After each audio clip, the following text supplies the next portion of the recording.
Não te envergonhes de dar testemunho do Senhor. Olá, sejam bem-vindos a mais um vídeo no canal. Agradecendo mais uma vez a todos que se inscreveram, que estão curtindo os nossos vídeos, que estão compartilhando.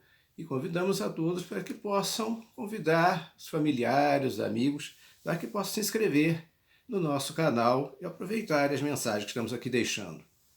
Nós estamos vivendo tempos assim muito estranhos hoje em dia, no qual se prega a tolerância para com os intolerantes, ou seja, devemos ser tolerantes para aqueles que querem nos destruir a nossa civilização, destruir a nossa cultura. Nós temos que ser tolerantes com eles, mesmo que eles não sejam tolerantes conosco. Muito bem. Grupos pelo mundo afora se revoltam contra aquilo que eles pensam e classificam como uma fobia, utilizando muito mal o significado dessa palavra de origem grega, significa medo e não preconceito contra alguma coisa. Mas, em todo caso, pregam contra o que eles chamam de fobia em relação a personagens do passado, de épocas diferentes, de cultura diferente, de pensamento diferente. Um exemplo disso ocorreu recentemente numa cidade dos Estados Unidos, quando um grupo desses defensores da tolerância vandalizaram uma estátua de São Luís, de França, padroeiro dessa cidade, com a pretensa alegação de que São Luís teria tido um comportamento racista e islamofóbico. Tudo bem, abstraindo-se o fato de São Luís ter sido canonizado, vamos analisar o personagem, o ser humano, Luís IX, rei da França, que viveu no século XIII, final da Idade Média. Teve uma vida longa para a época, inclusive, apesar de ter morrido uma doença contraída quando viajava em direção ao Oriente. Obviamente que no século XIII não se conhecia, não se tinha noção, não se tinha ideia dos conceitos que nós temos hoje, tolerância, de respeito aos direitos humanos, à liberdade religiosa, são coisas recentes, coisas de século XX para cá, que no século XIII, obviamente, ninguém imaginava tal coisa. Então, acusar alguém de ter tido esse tipo de comportamento numa época que ignorava essas ideias é um erro histórico gigantesco que nós chamamos de anacronismo, ou seja, julgar o fato histórico do passado com o pensamento atual. Pior, querer que as personalidades envolvidas naquilo tenham se comportado de uma maneira que eles nem sequer imaginavam que iria surgir no mundo, porque eles não tinham essa noção na época. A história não emite juízo de valor. Ela se preocupa apenas em tentar compreender por que tal época, tais instituições, tais personagens agiram daquela maneira e não de forma diferente, porque, repetindo, eles não tinham a mínima noção de que tal ideia, de que tal conceito iria surgir no mundo séculos depois. Então a história não emite juízo de valor. Comportamentos passados que hoje são considerados errados, que hoje são considerados até criminosos em alguns casos, eles precisam ser analisados de acordo com o contexto histórico em que foram produzidos, não de acordo com o pensamento do século XXI, que está muito mais intolerante, diga-se de passagem, de aquele comportamento condenado lá de 800 anos atrás. A história não tem função de juíza do passado, ela não julga.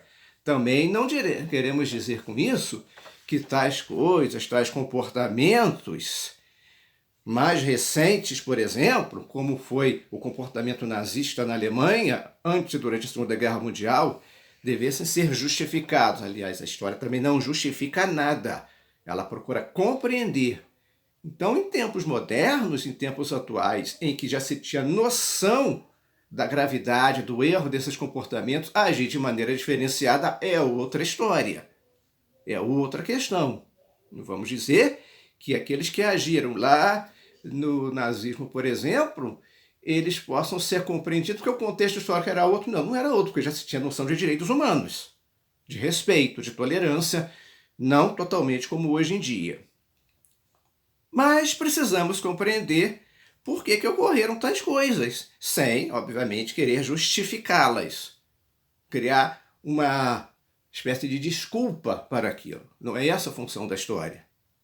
Agora, em outro contexto, com outra mentalidade, outra cultura, querer rotular alguém ou alguma instituição com a marca de uma fobia qualquer, beira aí sim o preconceito, porque eu estou sendo preconceituoso contra o pensamento lá de trás do passado, que eu não entendo e que quero julgar de acordo com o meu pensamento de hoje.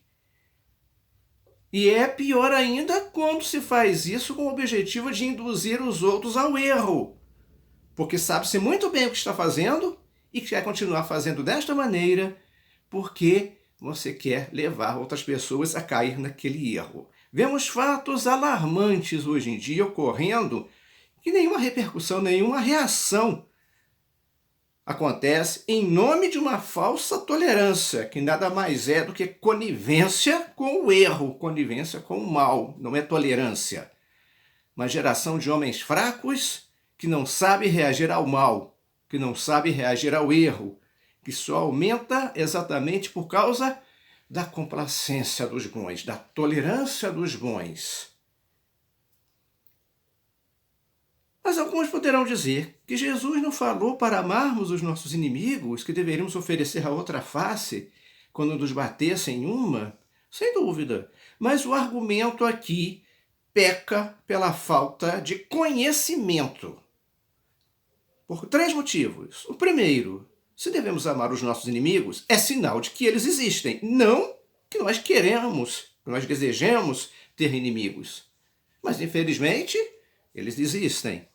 Não podemos ser amigos do mundo todo. Na nossa caminhada, infelizmente, vamos fazer desafetos que não desejamos, mas que vão surgir.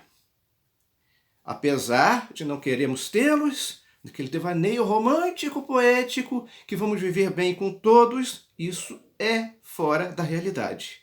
Isso não existe. Jesus amou a todos, sem dúvida, mas teve muitos inimigos que não compreenderam, não aceitaram a sua mensagem exatamente de amor e paz. Não queriam aquilo, queriam uma outra coisa. Não que ele desejasse inimigos, mas porque provocou essa reação naqueles que não aceitaram o que ele estava dizendo. Segundo, amar os que nos perseguem não significa aceitar o que eles fazem, dizer que aquilo está certo, e principalmente quando não somos nós os perseguidos. Nós estamos muito bem aqui, outros estão sendo perseguidos em outros locais, e nós vamos dizer que temos que aceitar aquilo, quando nós não estamos lá. Isso é muito cômodo. Devemos ser solidários aos nossos irmãos perseguidos e não ficar inertes, parados, pregando paz àqueles que não querem a paz. Não que nós vamos entrar em guerra. Não se trata de um discurso de ódio, como logo alguém poderia dizer. Muito pelo contrário. Não vamos pegar em armas para combater os que nos perseguem. Vamos usar as armas do argumento, da lógica, da argumentação para tentar dizer que a nossa ideia, mesmo que eles não concordem, precisa ser respeitada também. Ser tolerada do mesmo jeito que eu tolero, não o comportamento deles, mas a ideia que eles possam ter diferente da minha.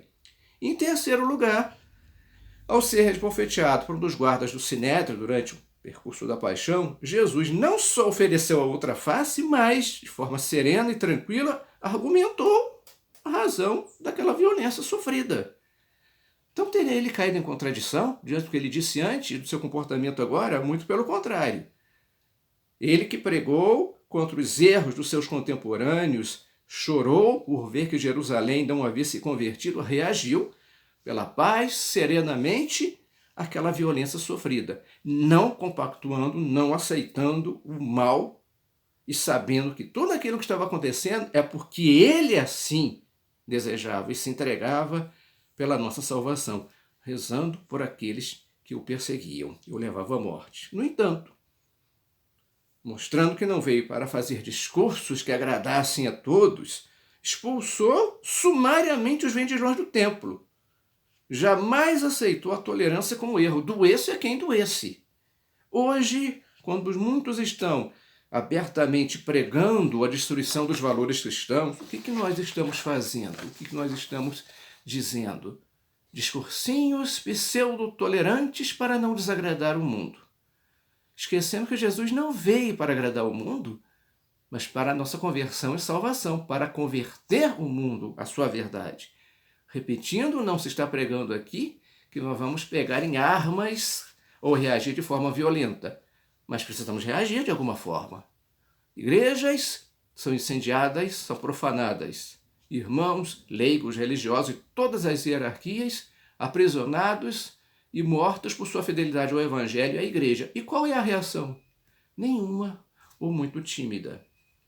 Porque temos que ser tolerantes. Geração de homens fracos e de cinismo galopante.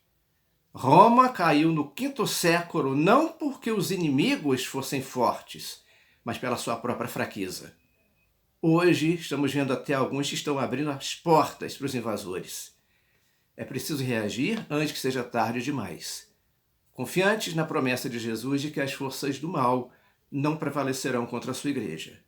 Mas precisamos também defendê-la, amando os seus inimigos, mas apontando os seus erros para que se convertam no caminho que leva à perdição, e não nos envergonhando de dar testemunho do Senhor Jesus. Lembrando outra passagem de São Paulo, quando diz aos coríntios: ai de mim, se não evangelizar. Agradecemos a todos que nos acompanham e possam usufruir dessas mensagens, que tenham gostado, compartilhem, relembrando que o nosso discurso não quer levar aquela mensagem de ódio, pelo contrário, queremos que todos tenham uma visão realmente tolerante, realmente aceitando o pensamento diverso que nós temos pelo mundo, mas não em relação ao erro. Que todos tenham usufruído dessa mensagem, compartilhem, curtam o vídeo, se inscrevam no canal. Paz e bem.